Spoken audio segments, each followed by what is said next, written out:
जय मसीह के दोस्तों, प्रभु आपको आशीष दे। आज के दिन के लिए परमेश्वर क्या करे, आपकी सहायता करे, आपकी हर एक जरूरतों को पूरा करे, आपकी हर एक प्रार्थनाओं को सुने और आपको आशीषित करे। आमीन।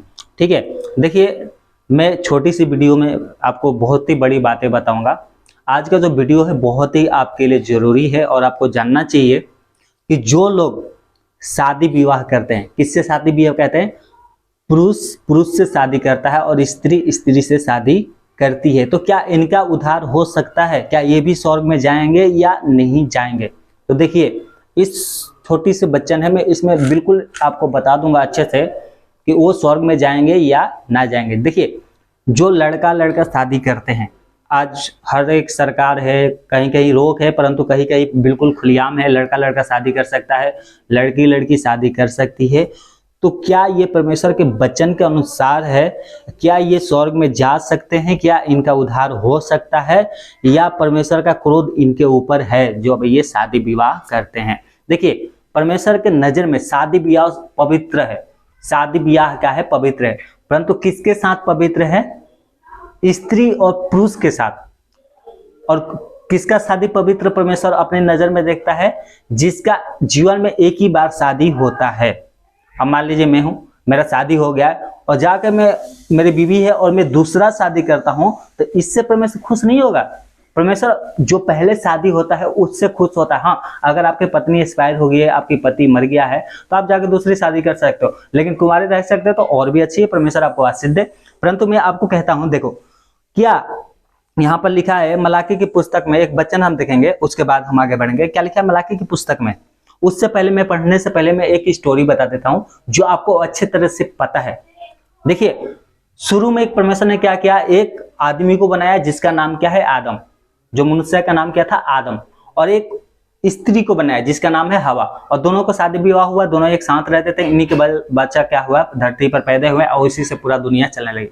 अब देखिए, मैं वचन पढ़ने से पहले आपको मतलब साफ साफ बता दूं, अगर परमेश्वर को लड़का लड़का में शादी ही कराना होता तो दोनों लड़के को नहीं बना देता। लड़का लड़की क्यों बनाता? एक को लड़का फिर दूसरे को लड़का बना देता। परंतु उसने एक लड़का एक लड़की को बनाया। क्यों बनाया? क्योंकि उनकी संतान जो है पवित्र हो।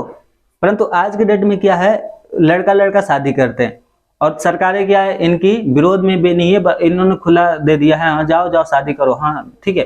परंतु परमेश्वर का वचन इनके लिए क्या कहता है उसके बारे में हम देखेंगे। और एक मैं बता दूं, अगर स्त्री स्त्री शादी करती है तो परमेश्वर शुरू में दोनों को स्त्री बना देता। मनुष्य और स्त्री क्यों बनाया?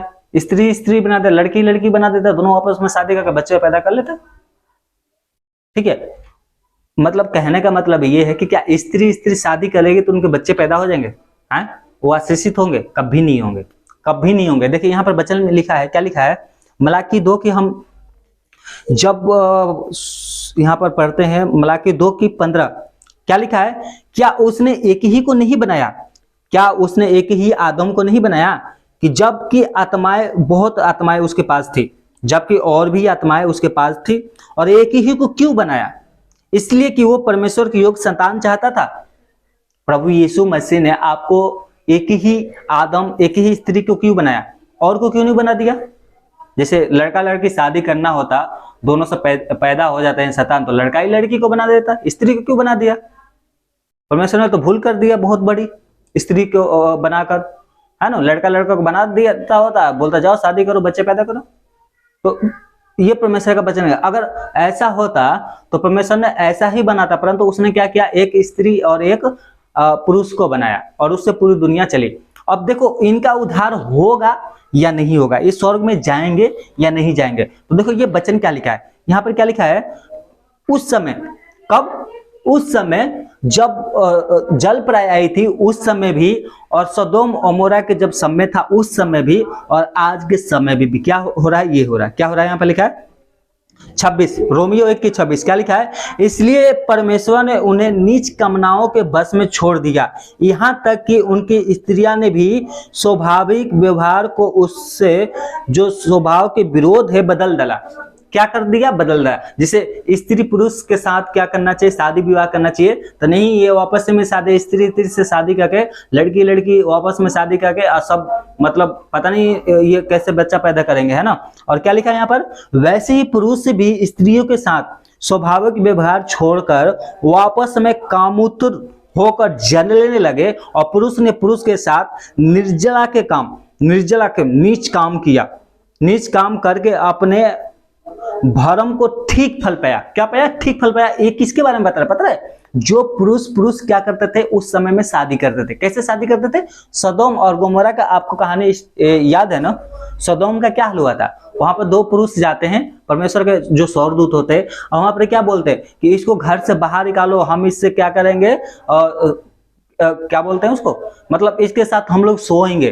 पुरुष के सारे पुरुष, बूढ़े से लेकर लड़के जवान, सब आके उस घर को घेर लिए, जिस घर में वो टीका हुआ था, लूत के घर को घेर लिए, और लूत के जो घर था उसको घेर के क्या बोले, इसको बाहर निकालो, हम क्या करेंगे, इनके साथ सोएंगे, इनके साथ सोएगा। अब देखो, इनकी शादी ब्याह इतना ही पवित्र था, तो उस देश को, वो जो शहर थी, जो सदोम और गोमेरा और आसपास के जो शहरें थी, क्यों नष्ट कर दिया, क्यों नष्ट किया, इसीलिए नष्ट किया ना, क्योंकि वो पुरुष से शादी विवाह करते थे, एक साथ रहते थे, उल्टा सीधा काम करते थे। स्त्रियां क्या करती थी, एक दूसरे से शादी विवाह करते थे, मतलब ऐसे जो शादी विवाह होता है ऐसे नहीं करते थे, वो बिना शादी विवाह के वापस में क्या, स्त्री के साथ और पुरुष के साथ रह रहे थे। तो देखो, अब मैं यहाँ पर कहने का मतलब क्या है कि ऐसे काम करने वाला क्या इनका उद्धार हो सकता है, क्या ये स्वर्ग में जाएंगे या नहीं जाएंगे। तो देखिए दोस्तों, इसके लिए एक ही तरीका है।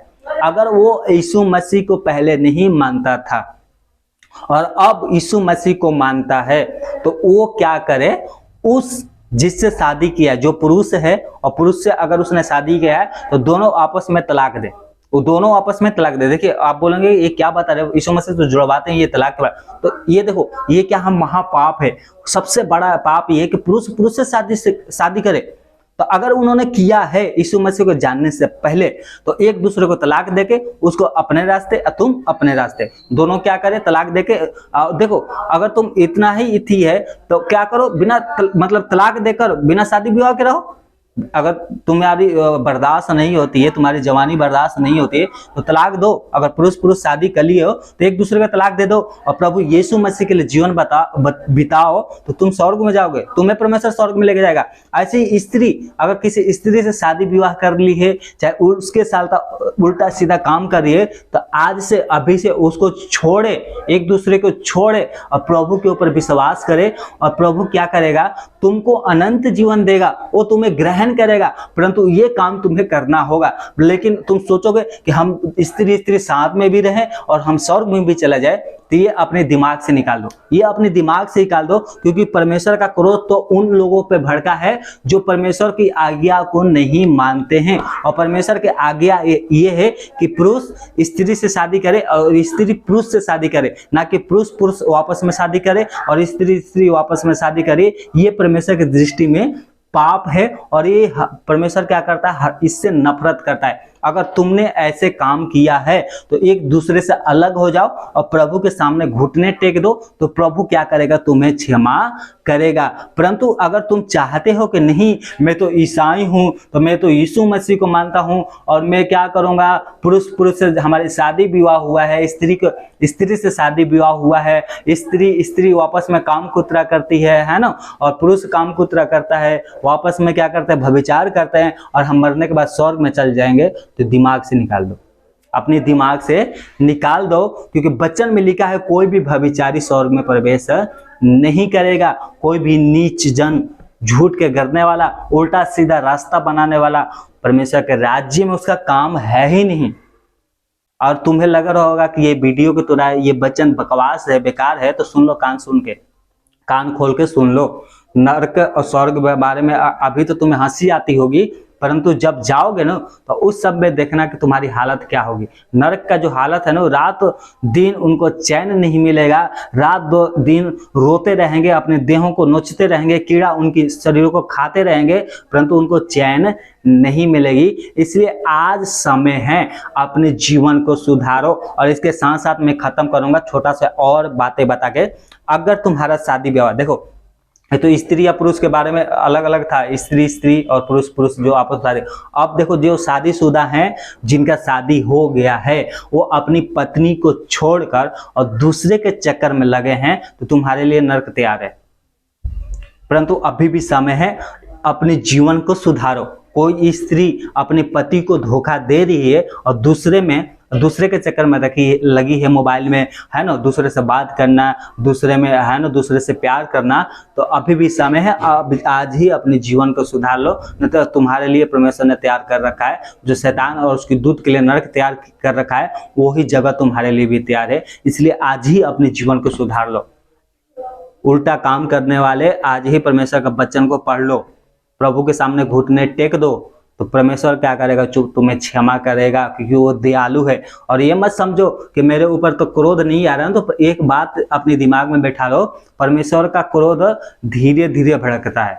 अगर एकदम सा क्रोध करता है ना, तो तुम आज ही मर गए होगे थे। परंतु परमेश्वर क्या है, विलंब करता है, और क्रोध करने में वो धीमा है, वो धीरज धरता है कि तुम उधार पाओ। इसलिए आज ही समय है, अपनी पत्नी को धोखा मत दो, अपनी पति को धोखा मत दो, और क्या करो, एक दूसरे को सामने अपनी पापों को मान लो, प्रभु को ग्रहण कर लो, तो प्रभु तुम्हें क्षमा कर देगा। प्रभु के सामने घुटना टेक दो, तो प्रभु यीशु मसीह तुम्हें क्षमा कर देंगे, क्योंकि यीशु मसीह का लहू सारे पापों से हमें शुद्ध करता है। अगर नहीं करना है तो कोई बात नहीं, ये वचन सुन लिया नो, वीडियो देख लिया नो, तो नरक के बारे में भी थोड़ा पढ़ लेना, जो प्रकाशित बकाया में और यीशु मसीह ने सारे ये बताया ना कि नरक कैसा होता है, उसके कीड़े कभी नहीं मरते, है ना, वहाँ के आग कभी नहीं बुझेगी, अनंत काल तक उसकी आग जलते रहेगी। जो आग के झील है, जो अंधलोक है, वहाँ पर जाओगे ना, तो तुम्हारी हालत थोड़ा सा जल जाता है तो इतना दर्द होता है ना, पूरा शरीर जलता रहेगा, लेकिन तुम्हारी प्राण नहीं छूटेगी, वही नरक है। ठीक है, तो क्या करे परमेश्वर, इस वीडियो से और इस वचन से परमेश्वर आपको आशीष दे। और मुझे आशा है कि आपको वचन पसंद आए होंगे, वीडियो पसंद आए होंगे। आइए छोटे से प्रार्थना करते हैं। हे पिता, आपका धन्यवाद करते हैं इस वचन के लिए।